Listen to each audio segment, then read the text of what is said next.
Oui, Seigneur, si tu ne viens toi-même ouvrir les Écritures, notre lecture sera pauvre et notre compréhension limitée.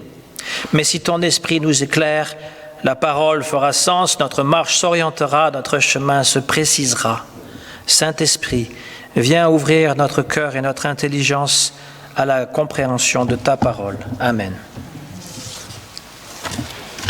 Nous lirons ce matin dans la première lettre de Pierre, au chapitre 1, les versets 23 à 25. 22, ça commence à 22 jusqu'à 25, que va nous lire Olivier.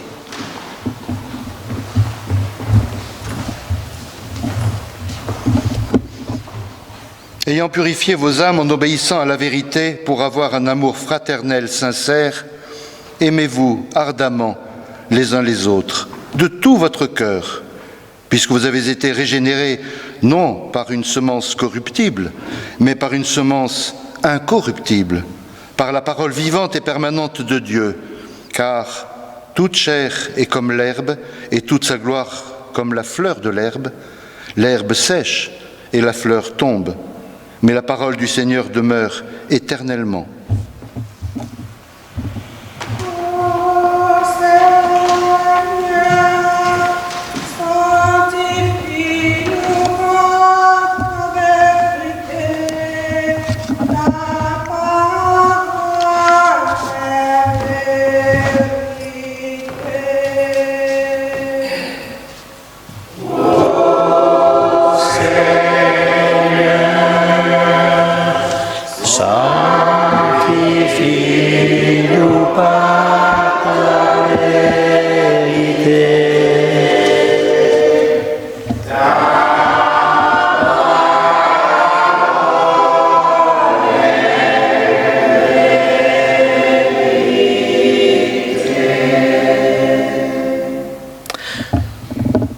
Pierre, donc, s'adresse aux églises et il parle d'obéissance, obéir à la vérité.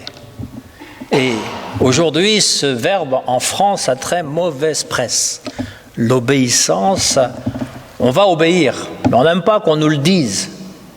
On n'aime pas qu'on nous le rappelle. D'ailleurs, dans certaines versions de la Bible, on rajoute obéissance à la vérité par l'esprit. C'est un petit peu plus adouci. C'est-à-dire qu'on a quand même l'esprit qui nous guide.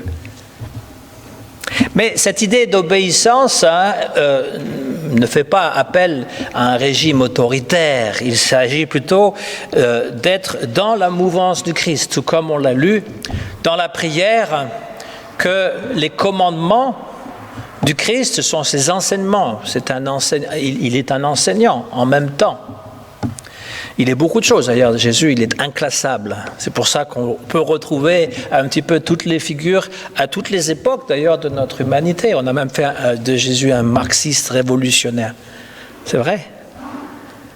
Mais on a seulement pu le faire quand Marx était présent, parce qu'évidemment, avant, ça n'aurait rien voulu dire.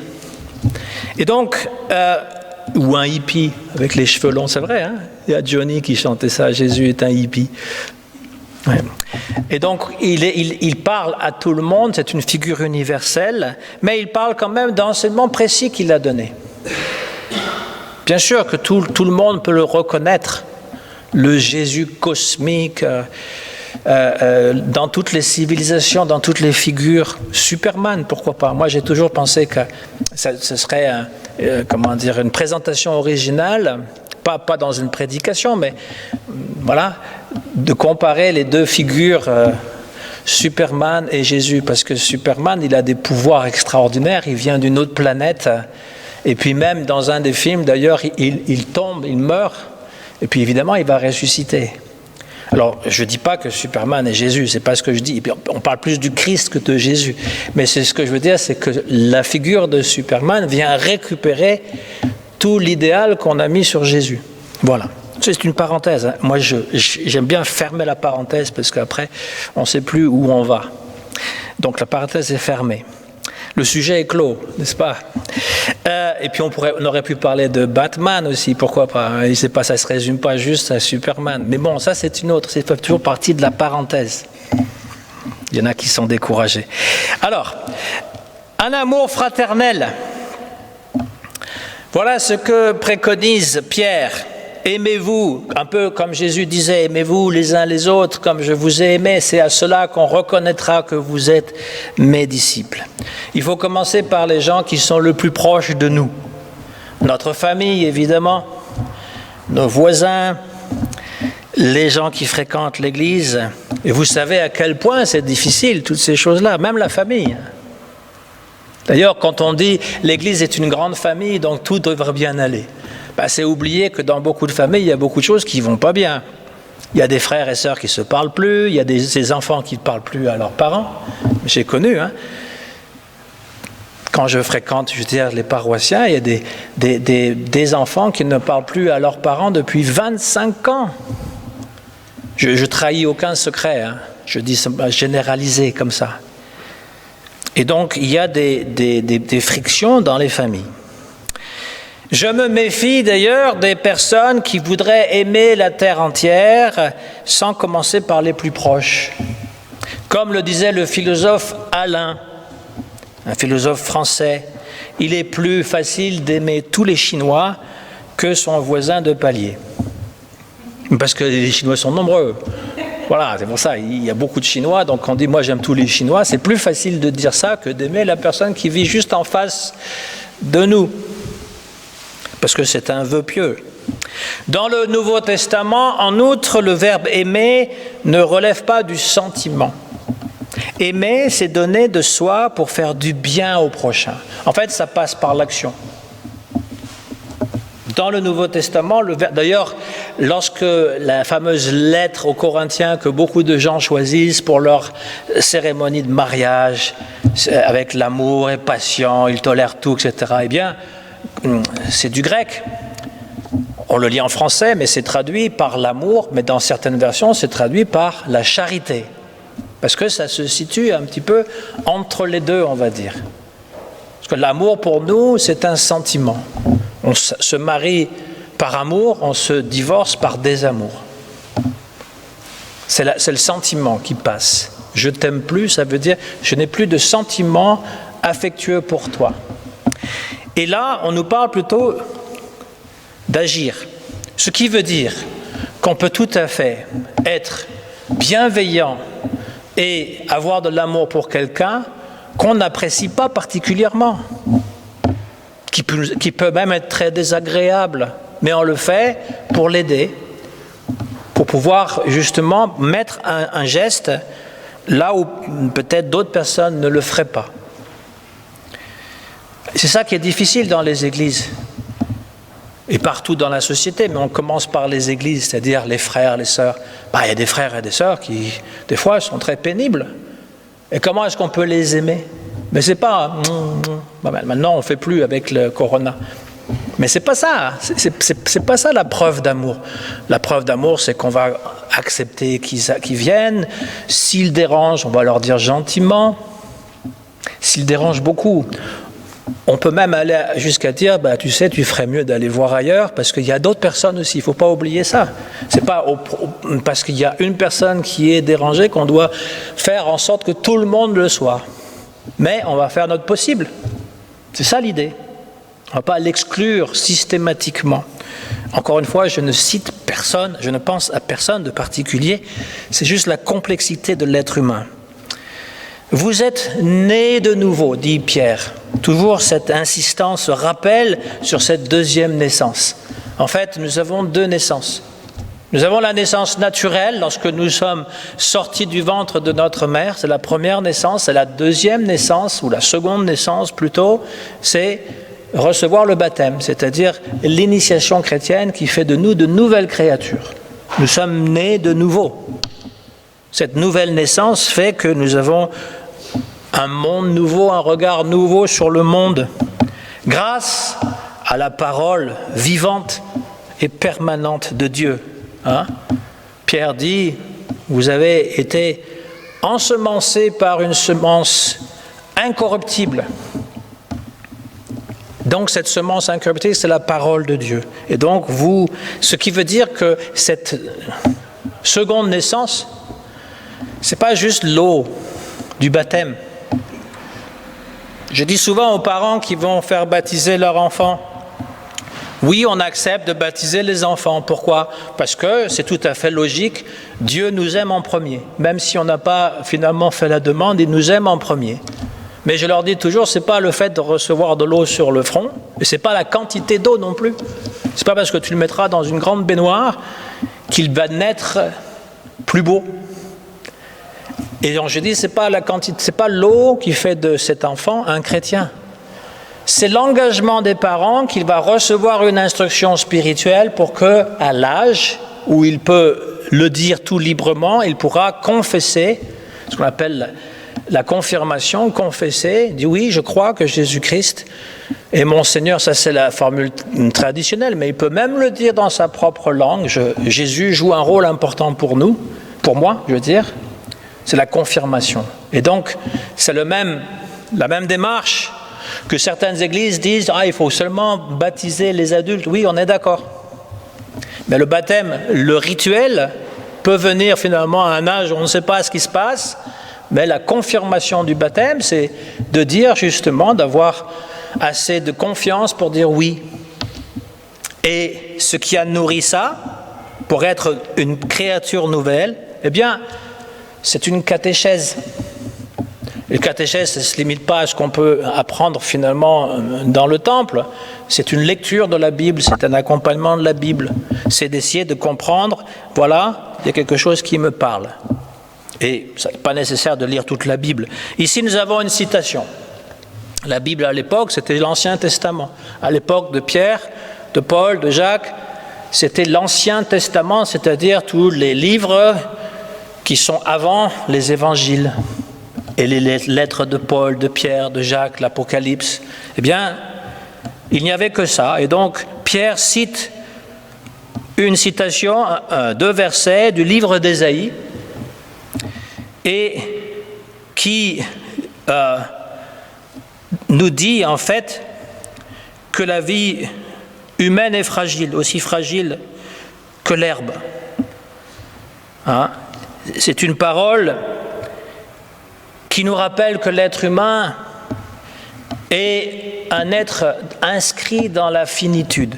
L'être humain naît, grandit, s'épanouit, atteint l'âge adulte, puis il vieillit encore plus. Parce que maintenant on n'a plus le 3e âge, c'est le 4e aussi. On parle même d'un 5e, parce que les gens vivent plus longtemps. Donc il vieillit et il meurt. Il est comme l'herbe des champs et les fleurs. Voilà ce que dit cette parole. L'herbe pousse, grandit, et va se dessécher et mourir. Les fleurs, pareil. On achète des fleurs pour toutes les occasions. Pour les baptêmes, pour les mariages, pour la fête des mères, pour les enterrements. Et ce sont des créatures très éphémères. Ça dure que quelques jours. Mais personne ne peut s'en priver parce que ça donne une telle beauté, un tel parfum. Mais c'est éphémère. Et cela, il en va de même pour les animaux, pour les arbres, et aussi pour les empires économiques et politiques. On a eu des empires très très grands autrefois, l'Égypte, la Grèce, Rome, et tous ces empires se sont écroulés dans le temps. Et quand on va aujourd'hui dans ces pays, on est étonné par la pauvreté qui règne. On pense que l'Égypte, c'était pendant plusieurs milliers d'années qu'il y avait des empires. Et que la Grèce ou Rome, c'était toute l'Europe qui était sous la domination romaine. Il ne reste que des ruines. Et donc, tout ça passe. Tout ça, finalement, montre qu'il y a une très grande fragilité dans ce que l'être humain vit et ce qu'il peut créer. Et que, comme Shakespeare le disait, la vie est une île entourée de sommeil. On dormait avant, on va dormir après. Joli, hein? Oui, c'est un poète. Cette fragilité humaine, parfois, peut créer l'anxiété. Les gens ont peur de ce que la vie pourra leur amener. Et donc, ils vont voir des astrologues, des liseurs de bonne aventure, des médiums. Vous savez j'avais lu déjà il y a quelque temps, il y a plus de 100 000 médiums en France. 100 000.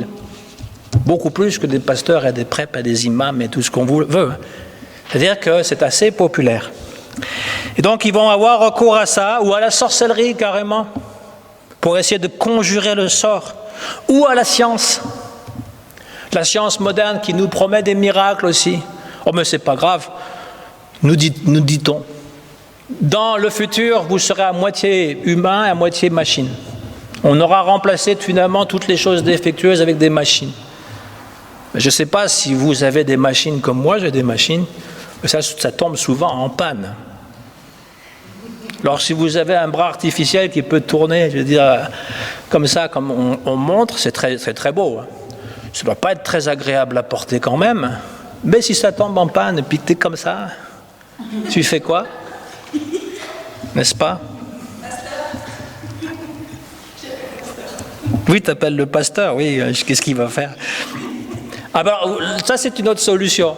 Le super pasteur qui va te vendre des miracles et dit votre bras artificiel est coincé, mais on va faire une prière, on va vous guérir. Donc on peut aussi avoir recours à des illuminés. Il y a des pasteurs qui vous promettent finalement que vous n'aurez aucune maladie. D'ailleurs, ça m'a fait rire, parce qu'il y avait des pasteurs qui avaient donc nié ou conjuré le Covid et ils sont morts de ça.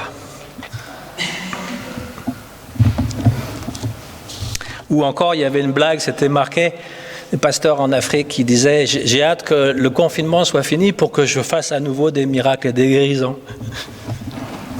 Enfin, bon, c'est une parenthèse, je la referme aussi. Alors, voilà la sagesse humaine, la sagesse aussi biblique, la sagesse que nous n'aimons pas entendre, la finitude humaine. Il faut apprendre à vivre avec. On n'a pas le choix. On ne peut pas défier les lois de la nature. La seule chose qu'on peut faire, c'est une sagesse qui est tout à fait profane. Elle n'est même pas biblique, elle n'est même pas chrétienne, elle est tout à fait profane. Mais c'est une sagesse inévitable si nous voulons vivre heureux. C'est-à-dire bien dans notre peau, bien dans ce que nous vivons. C'est d'accepter de vivre avec et avec ce que l'on a. Il n'y a pas d'autre miracle que celui-ci. La Bible, d'ailleurs, ne cherche pas à effacer ou nier le désarroi que cause la finitude humaine. Elle donne la parole à ce qui en nous est tellement profond que nous n'avons parfois pas de mots pour le dire. Et donc, il y a dans les psaumes, en tout cas ce psaume 103, qui exprime avec une certaine mélancolie, mais non sans poésie, cette fragilité de l'existence humaine. La vie humaine, dit le psaume, est comme l'herbe. Elle ressemble à la fleur des champs. Elle commence à fleurir, puis sous le souffle du vent, elle disparaît. On ne sait même plus où elle était. C'est les versets 15 et 16. Et plusieurs siècles avant le psalmiste, il y avait le prophète Ésaïe qui dit donc les versets qui sont cités chez Pierre, « L'herbe sèche, la fleur se fane, quand le vent souffle sur elle. » Mais le prophète n'en reste pas là. Il ne reste pas à ce constat, comme j'ai dit, d'une sagesse profane, mais il rajoute, donc, après dire que le vent souffle et dessèche l'herbe, mais la parole de Dieu demeure pour toujours.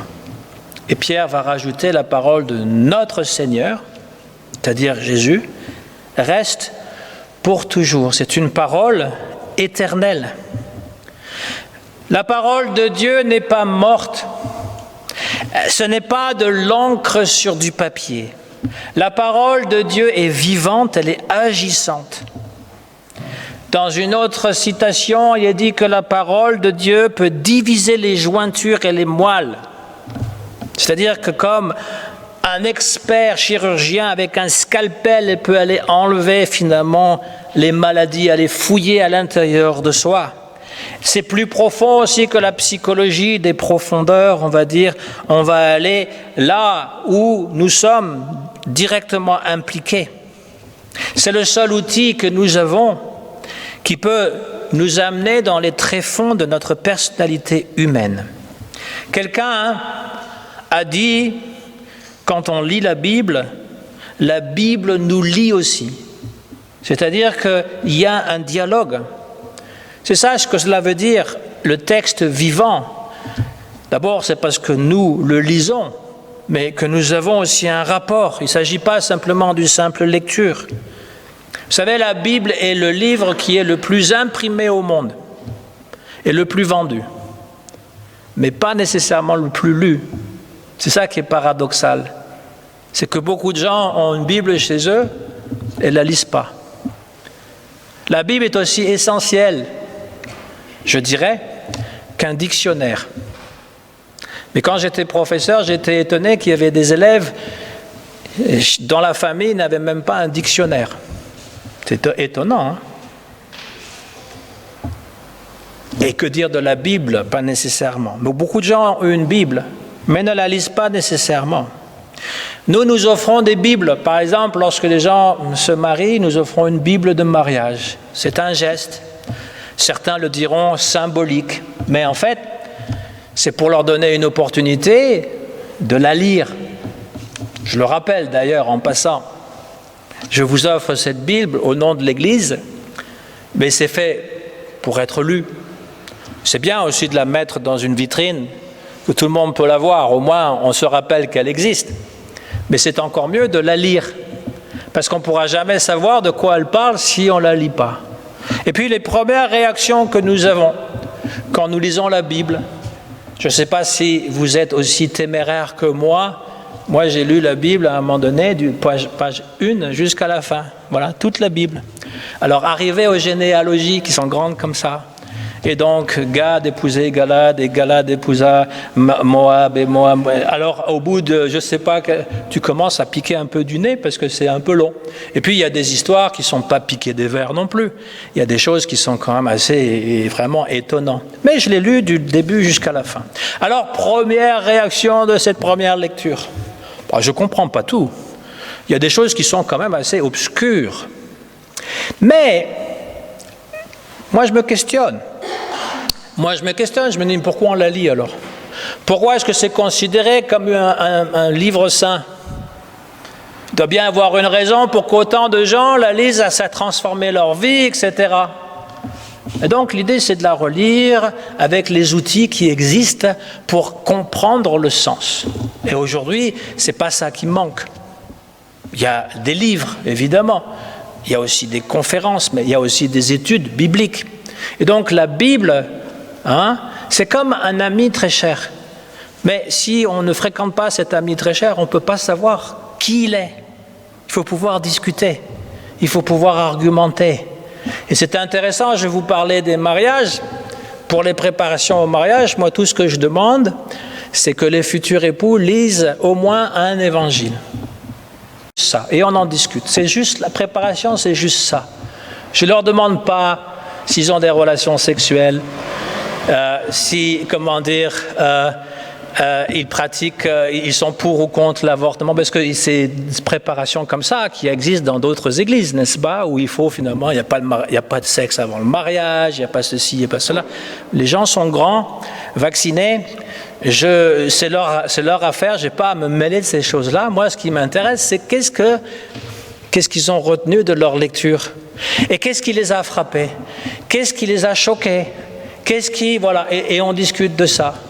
Et donc c'est intéressant parce que d'abord la plupart des gens n'ont jamais lu la Bible et je leur demande de lire quelque chose qui est à leur portée, c'est-à-dire un des évangiles, et j'ai des réactions tout à fait étonnantes. Il y en a qui vont dire, Jésus quand même, il n'est pas très sympa quand même, il envoie promener tout le monde, donc on peut éclairer ces choses-là. Parce qu'il y a un autre regard simplement que la lecture. Il y a tout un apprentissage. Une fois qu'on connaît, par exemple, vous avez un ami qui aime bien dire tout ce qu'il pense. Eh bien, il y a des gens qui vont penser, ce type-là, il raconte n'importe quoi, et vraiment, il n'a aucune gêne. Mais si vous le connaissez intimement, vous pouvez expliquer à d'autres, non, moi je le connais bien. Et voilà ce qu'il veut dire, et voilà pourquoi il fait ça. Et donc c'est pareil pour Jésus. On le connaît à travers les textes, on le connaît à travers la prière, et on peut en parler aux autres, par notre propre expérience, et c'est pareil pour la Bible, ça nous nourrit. La Bible nous purifie. Ce n'est pas un livre ordinaire, on peut le lire et le relire. D'ailleurs, le mot religion peut venir de 2 racines latines. Une qui veut dire relier, c'est la plus acceptée, mais une autre qu'on a oubliée complètement, c'est relire. Toutes les religions sont basées sur un texte fondamental qu'on lit et qu'on relit. Et c'est ça qui fait qu'on est chrétien, on relit. Et c'est une semence incorruptible, comme l'a dit Pierre, et il faut mettre en pratique éventuellement ce qu'elle dit, c'est-à-dire pour devenir mature, c'est une nourriture spirituelle, mais Pierre va dire juste au début du chapitre suivant que c'est comme du lait spirituel pour les nouveau-nés. Mais le lait spirituel, c'est la nourriture première. Après, il faut passer à la nourriture solide. Et cette nourriture solide sera possible finalement quand on met en pratique ce que la Bible nous enseigne. Ou qu'on essaye. Ne serait-ce que ça. Essayez. Ne serait-ce que ça. Les gens qui disent « Oh, oui, j'aime pas lire, etc. » Vous essayez. Là, quand les gens ils veulent se marier, c'est une des conditions que je leur donne. Moi, je vais faire la cérémonie quand même. Des fois, ils ont rien lu, je vais la faire quand même, mais c'est un peu décevant. Et quand ils ont bien lu, c'est intéressant parce qu'au moins, ils ont eu un petit goût. Après, on peut leur dire, voilà, il y a tout le reste. Là. Je lui donne la Bible, il y a tout le reste. Et le passage que vous avez lu, il y a tout le reste. Peut-être que vous oserez lire le reste. Voilà pour aujourd'hui. Merci et bon dimanche. Amen. À l'avance.